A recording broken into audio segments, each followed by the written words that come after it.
भारत की वायुसेना America Israel से बेहतरीन एयर डिफेंस सिस्टम बनाने जा रही। स्मार्ट ड्रोन का ब्लूप्रिंट भी तैयार। 1-2 महीने में रूस से S-400 की नई मिसाइलें भी भारत आ रही। सुदर्शन चक्र क्या है? जी हां दोस्तों, ऑपरेशन सिंदूर के दौरान पाकिस्तान के सभी हमलों को नाकाम करने वाली भारतीय वायुसेना अब नए सुरक्षा मिशन में जुट गई है। वायुसेना एयर डिफेंस सिस्टम को अमेरिकी गोल्डन डोम और इजराइल के आयरन डोम से भी बेहतर बनाने जा रही है।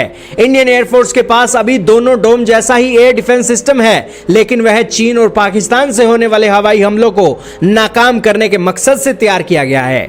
वायुसेना अब देश भर को रक्षा देने के लिए सबसे मॉडर्न और स्मार्ट एयर डिफेंस सिस्टम बनाने पर फोकस कर रही है। ऐसे ड्रोन पर भी काम हो रहा है जिसे दुश्मन के इलाकों के आसपास हेलीकॉप्टर से लॉन्च किया जा सकेगा।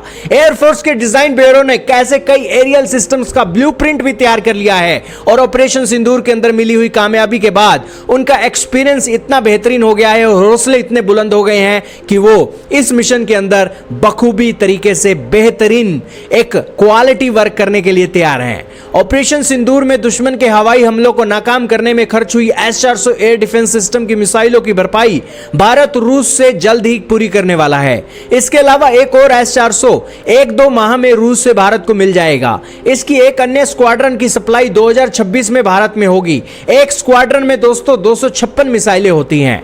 दोस्तों, आने वाले समय में भारत कई ऐसे ड्रोनों के ऊपर काम कर रहा है जो भारत की सुरक्षा प्रणाली को और मजबूत कर देंगे। सबसे पहले नंबर पर है air launch swarm drone. Air launch flexible swarm alpha x AI से लैस यह ड्रोन स्मूथ दुश्मन के एयर डिफेंस सिस्टम को भ्रमित व खत्म करने के लिए जाना जाता है। फिर है दोस्तों हेलीकॉप्टर लॉन्चर। 40 किलोमीटर रेंज वाले इन ड्रोन्स को Mi-17 हेलीकॉप्टर से लॉन्च कर सकेंगे। इन पर 50 किलो के हथियार लगे होंगे। तीसरे नंबर पर है लॉइटरिंग एरियल इंटरसेप्टर। 8000 फीट के ऊपर उड़ने में यह सक्षम ड्रोन दुश्मन को पहचान कर नष्ट करेगा। जमीन, वाहन व हेलीकॉप्टर से यह लॉन्च होगा। स्वार्म एंटी ड्रोन सिस्टम, यह 3 तरीके से दुश्मन ड्रोन को ट्रैक करेगा। पहला, 5 किलोमीटर की रेंज में उड़ रहे ड्रोन पर यह सीधा वार करेगा। दूसरा, उसे कैप्चर कर रिकवर करेगा ताकि अपराध जांच में दुश्मन इरादों का पर्दाफाश किया जा सके। और तीसरा, उन्हें जाल में फंसाएगा। 5वें नंबर पर है एलिस टाकाप्टर मल्टी रोल UAV। ऐसा UAV है जो वायुसेना में वर्क हॉर्स की भूमिका में होगा।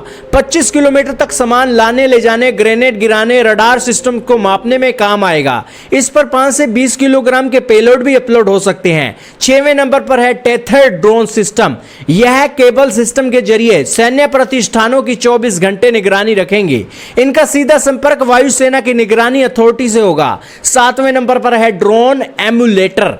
दुश्मन के रडार ड्रोन्स को यह जाम करने, उन्हें चकमा देने में एक्सपर्ट होगा। यह दुश्मन को असली हमलावर ड्रोन होने का भ्रम पैदा करेगा, इसकी मारक क्षमता का पता लगाएगा।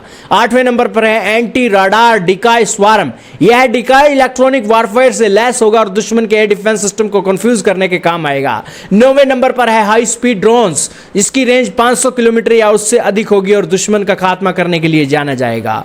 नए एयर डिफेंस सिस्टम एक साथ 200 दुश्मन ड्रोनों को डिटेक्ट करेंगे और वायुसेना का यह नया डिफेंस सिस्टम नॉन रोटेटिंग ऐसा रडार होगा। यह एक साथ 200 दुश्मन ड्रोन को डिटेक्ट करने को 360 डिग्री कवर वाला स्थिर रडार होगा। वहीं एयर माइन सेंसर सिस्टम से 2000 मीटर ऊपर 1 किलोमीटर की परिधि में ड्रोन्स को वायुमंडलीय डिस्टर्बेंस से डिटेक्ट कर लेगा। इसके अलावा air force stealth combat drone, medium altitude long endurance UAV और स्मार्ट लोइटरिंग मुनिशन पर भी काम कर रही है। दोस्तों, अब तक आपको कोई न्यूज समझ ना आ रही हो तो देसी भाषा में आपको बताएं कि भारत पाकिस्तान के ड्रोनों का काल बना रहा है और बिना किसी सैन्य नुकसान के ड्रोनों के चलते ही आने वाली वॉरफेयर के चलते भारत की सेना काम करने वाली है। इसीलिए दोस्तों, भारत की सेना और भारत की सरकार सीना ठोक कर कहते हैं कि पाकिस्तान ऑपरेशन सिंदूर अभी खत्म नहीं हुआ है, इसका विकराल रूप अभी बाकी है। याद रहे कि ऑपरेशन सिंदूर केवल स्थगित किया गया है, खत्म नहीं हुआ, उसका विकराल रूप अभी बाकी है। धन्यवाद।